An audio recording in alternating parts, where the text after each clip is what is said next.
పిల్లలు, ఈరోజు నేను చెప్పబోయే కథ మంచి ఉపాయం. ఒక అడవిలో ఒక కుందేలు కోతి స్నేహంగా ఉండేవి. ఒకరోజు జోరుగా గాలి వీయడంతో చాలా చెట్లు విరిగి పడిపోయాయి. దాంతో అక్కడుండే జీవులకు చాలా కష్టమైంది. కానీ ఏ జంతువు వాటి గురించి పట్టించుకోవడం లేదు.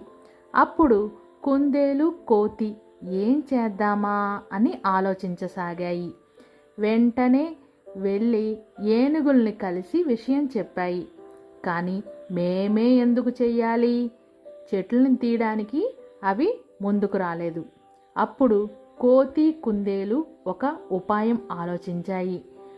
పొద్దున్నే మృగరాజు అంటే సింహం దగ్గరికి వెళ్ళి, రాజా, మేమిద్దరం కలిసి ఒక బల ప్రదర్శన చేయబోతున్నాం, మీరు తప్పకుండా రావాలి అని అన్నాయి. అలాగే అంటూ అడవిలోని మిగతా జంతువుల్ని కూడా తీసుకెళ్ళింది మృగరాజు. అక్కడ కుందేలు కోతి రెండూ కలిసి కింద పడిన వృక్షాలను పక్కకు తోయడానికి ప్రయత్నిస్తున్నాయి. కానీ అవి కొంచెం కూడా జరగడం లేదు. దాంతో అక్కడున్న జంతువులన్నీ పకపకా నవ్వసాగాయి. వెంటనే మృగరాజు వాటిని వారించింది.